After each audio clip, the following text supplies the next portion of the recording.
पैनेमा case की समाअत कल तक के लिए मुलतवी कर दी गई है। जस्टिस एजाजुल हसन ने रिमार्क्स दिए हैं कि जेआईटी की फाइंडिंग्स के पाबंद नहीं है। जेआईटी फाइंडिंग्स पर अमल क्यों करें, ये आपने बताना है। जमाते इस्लामी के वकील ने दलाल दिए कि बादिउल नजर में वजीर आजम सादिक और अमीन नहीं रहे, जिस पर जस्टिस अजमत सईद ने रिमार्क्स दिए कि अगर बादिउल नजर कह दिया तो फिर केस ही खत्म। जस्टिस एजाजुल हसन ने रिमार्क्स दिए कि जेआईटी ने जिन दस्तावेजात पर इन्हिसार किया वो तस्दीक शुदा नहीं। तहरीक इंसाफ के वकील नईम बुखारी ने इस्तदा की वजीर आजम पर जिरह के लिए अदालत तलब किया जाए, जबकि वजीर आजम के वकील ख्वाजा हारिस ने अपने दलाइल में कहा कि जेआईटी ने इख्तियारात से तजावुज किया। रिपोर्ट कानून और आइन के खिलाफ है, रेफरेंस नहीं हो सकता। आज की समाअत में तहरीक इंसाफ, जमात इस्लामी और शेख रशीद के दलाइल मुकम्मल हो गए हैं। पैनेमा केस में कानूनी पैरामीटर्स को देखकर फैसला करेंगे। दस्तावेजात पर अभी बात होना बाकी है कि ये काबिल कबूल हैं या नहीं। जरूरत महसूस हुई तो वॉल्यूम 10 को भी खोलकर देखेंगे। ये रिमार्क्स जस्टिस एजाज अफजल ने पैनेमा अमल दरामद केस की समाअत के दौरान दिए। उन्होंने सवाल किया कि क्या जेआईटी दस्तावेजात का सोर्स जाने बगैर उन्हें दुरुस्त करार दिया जा सकता है। जस्टिस एजाज अफजल ने वाजे किया कि मरियम नवाज के लंदन फ्लैट्स के बेनिफिशियल मालिक होने का असर नवाज शरीफ पर उसी वक्त पड़ेगा जब मरियम वालिद की जेर कफालत होंगी। पैनेमा लीक्स केस की समाअत शुरू हुई तो advocate on record Arshad Chaudhary ने बताया कि जेआईटी रिपोर्ट पर एतराज दाखिल कर दिया है। जस्टिस एजाज अफजल ने कहा कि एतराज रजिस्ट्रार ऑफिस में दाखिल कराया जाए। तहरीक इंसाफ के वकील नईम बुखारी ने दलाल दिए कि जेआईटी ने तारिक शफी के बयान हल्फी को गलत और गुमराह कुन करार दिया है।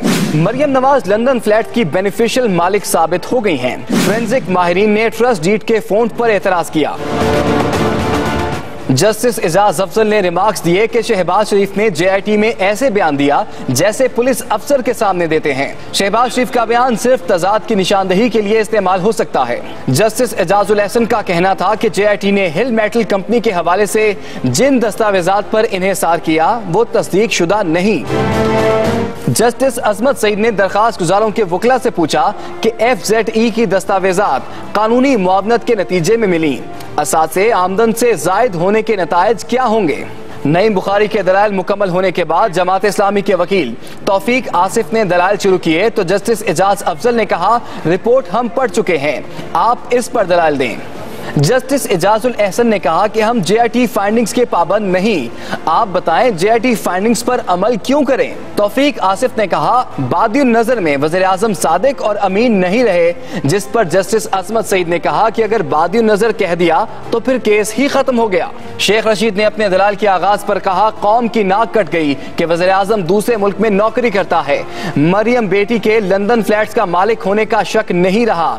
अदालत ने 22 अफराद को असासे छुपाने पर नाअहल किया, उन्हें बहाल करें या वज़ीर आज़म को नाअहल करें। केस नैब को भेजा गया तो वहां भी जेआईटी बनाई जाए। वज़ीर आज़म के वकील ख्वाजा हारिस ने अपने दलाइल में कहा कि जेआईटी की रिपोर्ट कानून की नजर में नाकाबिल कबूल दस्तावेजात पर मबनी है। दस्तावेजात हासिल करते वक्त कानून की मुकम्मल खिलाफ वर्जी हुई, उन्हें सबूत के तौर पर तस्लीम नहीं किया जा सकता। रिपोर्ट पर रेफरेंस दायर नहीं हो सकता। जस्टिस एजाज अफजल ने ख्वाजा हारिस से कहा अपने आप को कानूनी पहलुओं तक महदूद रखें, चाहते हैं कि अदालत और अवाम का वक्त जाया न हो। मियां अकील अफजल, एक्सप्रेस न्यूज, इस्लाम।